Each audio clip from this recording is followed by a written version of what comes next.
Hi guys, I'm Courtney. I'm one half of Abby and Albert Scrapping Shack / Wild Child Treasures. I'm Suzanne's daughter. I do some of the items that are for sale on the Etsy store and do a lot of my own kind of personal craft work. I don't have lots to do. I do work full time as well.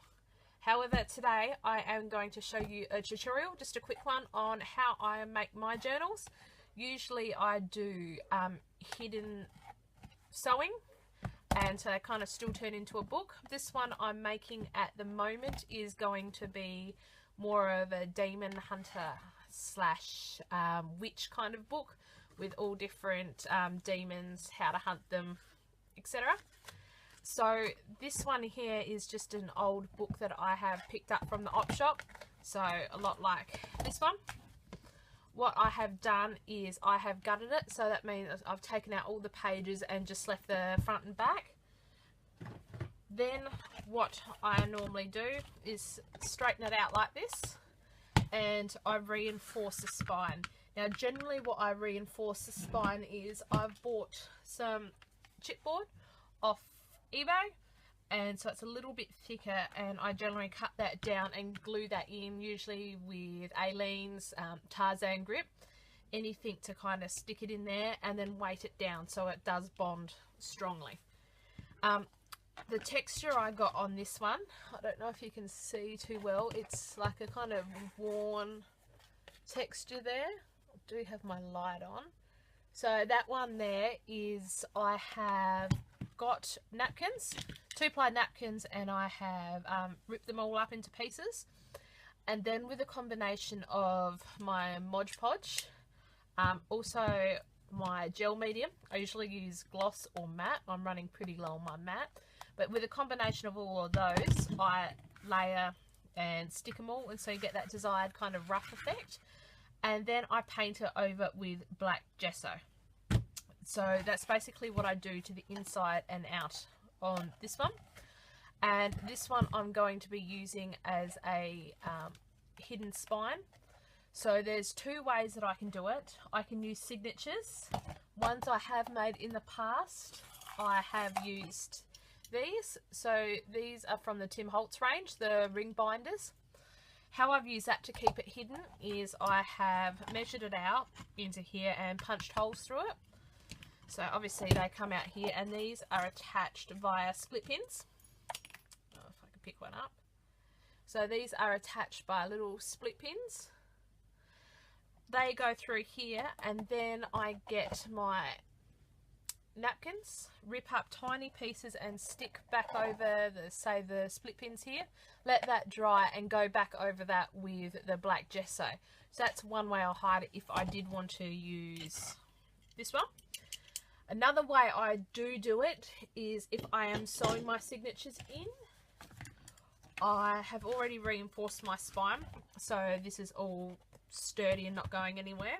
Say I have 3 or 4 signatures, I cut another piece of just thin kind of, this is craft paper, and I measure out my holes. So let me see, I'll move this over. These are what I use for when I'm sewing my signatures in. So this here, I'm only going to do it roughly. I haven't measured anything out. Say I've got 3 signatures in this one. So that's 1, 2, 3 holes. 1, 2, 3, 2, 3.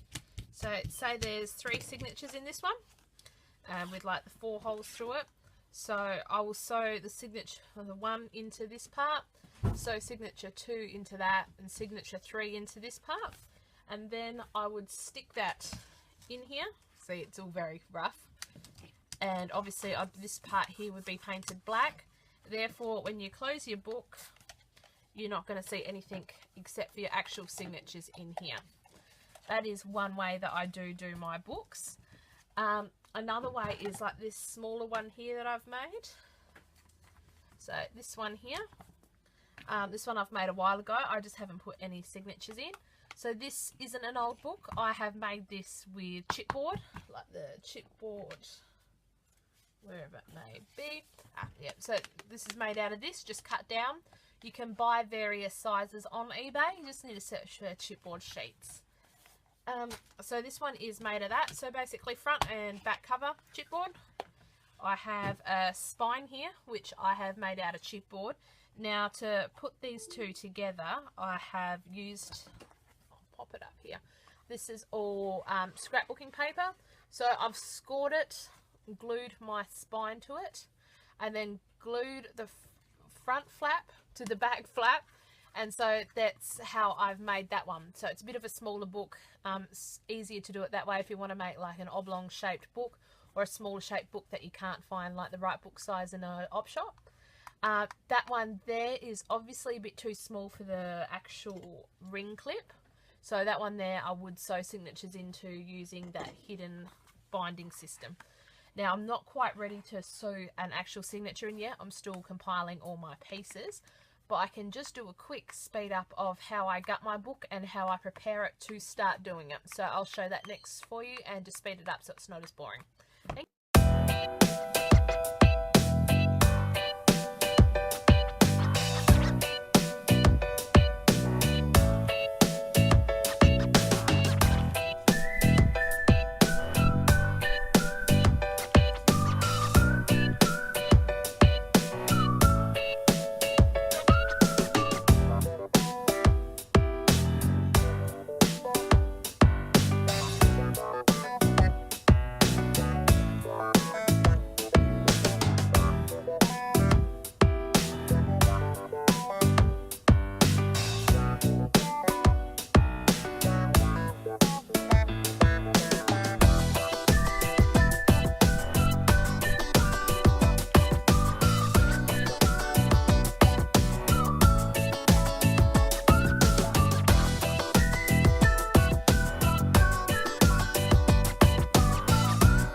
Quickly showed you there was how I prepare my books ready to decorate them.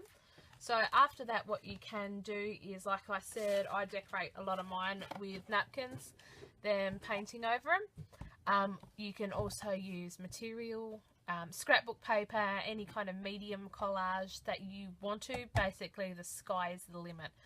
When I do have this ready, and all my signatures and my inserts, I will do a quick video show you how I put it all together.